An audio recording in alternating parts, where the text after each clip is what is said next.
Click the links to join channel here over at Subscribestar. And I got a mailbox. I'm going to mail some comics or beanies or whatever. So Martin Scorsese does not understand that movies have been dead for a long time. He says comic book movies are a danger to our culture. Yeah, he's right, but it's more complicated than that. And at first blush, you read this and you kind of agree with him, and then you have to start thinking about it. You're like, no, he's still in the Matrix. He just kind of doesn't know it. So let me present his argument and then explain why he's wrong, which I know has got some big, bald hubris to say he's wrong about this. I don't mean about making movies. That's his art form for sure. But that he's trapped in the matrix of the subject matter of films, that the puppet masters allow people to get funded and distributed. So what he thinks is like a real movie is still firmly within the blue-pilled matrix. And yeah, I can very carefully prove it with cautious language for YouTube. His argument is that these stupid superhero movies are a danger to our culture because they're so dumb and popular, and that people will think this is what movies are and this is only what movies are.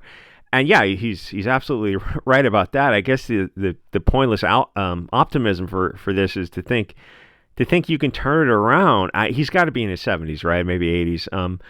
That's just a different generation where he's not seen how far things have gone. That you're not going to turn Hollywood around, Mr. Scorsese. That ship has sailed decades ago. You're not going to turn America around. That ship has sailed in 1965, I guess. So implying that they can make movies that make people think, form real human connections or cover history, explore the depth of the shades of gray within human psychology, all the stuff that movies could theoretically do and occasionally do to make movies that actually matter. And it's much more rare than you think. Like a lot of the movies you think are real movies, you go back and watch them again after you put on the They Live sunglasses, you're going to be effing disappointed. It's the same after I took the honk pill and I went back and looked at comics. The same thing happened.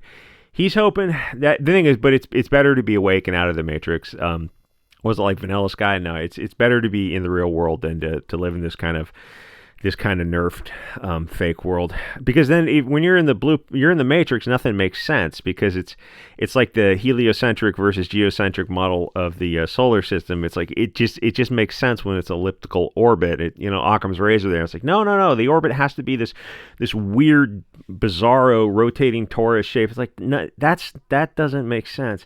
Anyway, so he's hoping that the filmmakers turn it around and start making deeper movies again, which sounds great. And then you think about it and you realize how absolutely stupid and derivative these movies are, that they're just meaningless plastic F-doll made for China, big CGI explosions, Transformers with Megan Fox and the boobs running with with a CGI green screen behind her. It's like, yeah, those are fun movies, but I know what he means. It's like those aren't really anything. That's just like, I don't know, I want to say something graphic, but I guess I want a hand job.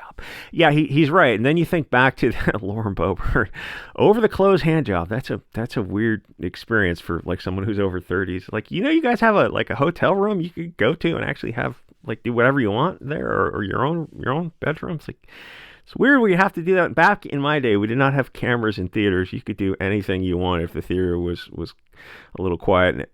Anyway, but then, God, that was the good old days back before cameras. But then you think back to the movies he presumably thinks are real movies, and you realize that they're also crap. It's just more an accepted type of crap. And this is a great. I don't know if you've ever had to watch this. The Eternals experience, man. What they did to Kirby is bizarre. Anyway, and there are exceptions to American movies that do fly under the radar, but there's not as many as you'd hope. Foreign movies, yes, you can find Japanese, especially Russian films that present a truly different perspective. So he wants to save cinema. That's not going to happen. That ship has sailed, but also that his version of saving it is nonsense. The superhero movies are obvious garbage. They're based on comics written by left-wing idiots at the time, and the comics were mostly stupid because they were already the Disney nerfed version of European history, mostly. Comics were almost always globalist propaganda right from the start, at least to the extent where they had degrees of freedom to choose. By that I mean, if you're forced into a binary in a storyline where if they had a big city mugger, do they make him black or do they make him blonde? Or even if you go back far enough, they might make him Italian or something, because like Italians, I guess, didn't count. So once you go back and you look at old comics, you're going to realize how stupid they mostly were. But the comics were based on heroic mythology, mostly from the European pantheon, but written at the time by, globalist left-wingers, whatever you want to call them, of their day. If the comics had told the stories of the gods and mythology directly, then comics would have gone in a different direction. And foreign comics definitely do. That's why the American comic market is like 9% of American comics. It's like, because they're not really American comics.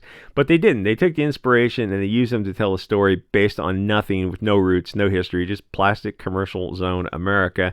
It's a fantasy world of no past, no future, no stakes. It's all things to all people. Almost all the mainstream comics were mostly plastic crap written by these globalist idiots.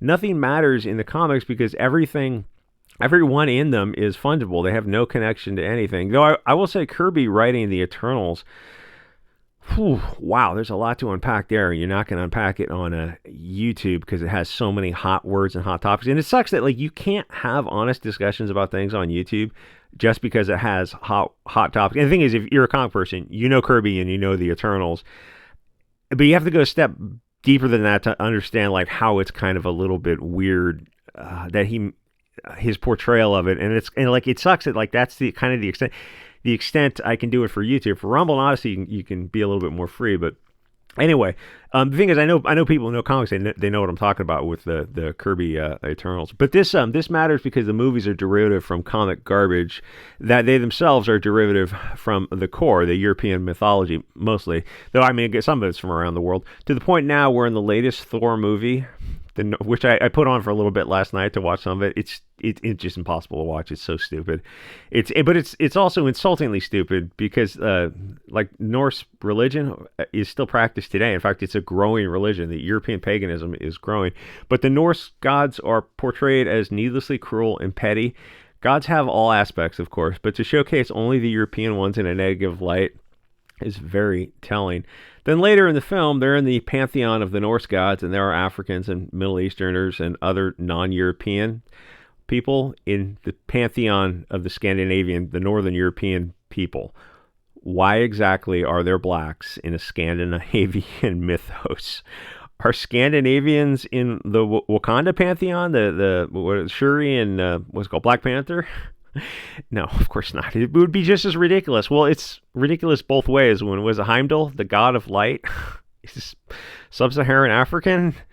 That's insanely stupid, and people get so triggered when you say that because when liberals hear certain hot words, they have a stimulus response, and there's no thinking going on. It's literally, for them, it's just a Pavlovian response when they hear these colors or races of people.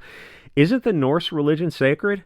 Not to Hollywood. It's part of the humiliation ritual of a conquered people. They have to destroy everything at Europe. That is ridiculous to the point of absurdity. Anyway, so Scorsese says the movies like this are just consumed and excreted, much ado about nothing, and he's right. But so are his movies and most everything in Hollywood. He says things like The Eternals or Captain America are not cinema. No S. They're just 2 beers, a half a joint, a hot dog with relish, and some chili on top. They're a slightly buzzed Friday night watching flicks. That's it. But if he thinks, was it Joe? Who was that guy, Joe Bob at the movies? Got back in the 80s and 90s. But if he thinks that there are his movies or Hollywood movies in general that are real cinema out there, no, and I'll gladly go through each film he feels is real and explain why it's globalist propaganda. He says film should convey the range of human emotions to another human. So let me destroy Martin Scorsese. How far am I in this? Okay, so let me very carefully say this. So you want to make a real movie, and you want to break out of the Matrix? Okay, so make some movies about the atrocities the Japanese committed to the British and American POWs, or what they did to the Koreans or the Chinese. Or make a movie about the history of the Bolsheviks and how they spread that evil around the world, starving 100 million people. To extinguish from this mortal coil. Make a movie about the Bolsheviks and what they did to the Russians, the Ukrainians, Eastern Europeans, how they influenced the Chinese, and what barbarous, horrific acts of violence the Chinese did to their own people. Or a movie about the brutalities of Castro in Cuba. Or make a movie where non-whites are the clear antagonists. No nuance. Just like you make in movies now, but just flip them around, where white people are just pure evil in modern movies. Just flip it around. Make movies like they do with clearly evil blonde people, but make them clearly black, Jewish, Chinese, Japanese, Arab. You get the idea. Oh, we couldn't possibly do that. Yeah, because you're full of shit. Martin Scorsese is full of it. All the movies he considers real are only real so far as they're safe and allowed within the rules of the puppet masters. You know, Ukraine is in the news now. It's got a cool history. He should make a movie about that famine. Yeah, don't hold your breath on that. Everything in mainstream Hollywood is active or a passive globalist lie. Yeah, fair enough. There's some exceptions, but there's really not as many as you think. And once you put on the Matrix, you put on the sunglasses, you leave the Matrix Roddy Piper style, and you pay extra for Alice to show you her rabbit hole. You never see things the same. You don't realize how one-sided most stories presented in movies are because most people don't read anything that presents both sides of a story. Most Americans are so completely brainwashed by Hollywood that they don't even know it. Anyway, this is the edited version to be acceptable for YouTube, and the unedited version is going to be on Rumble and Odyssey. Like, comment, subscribe. I'll see you guys all next episode.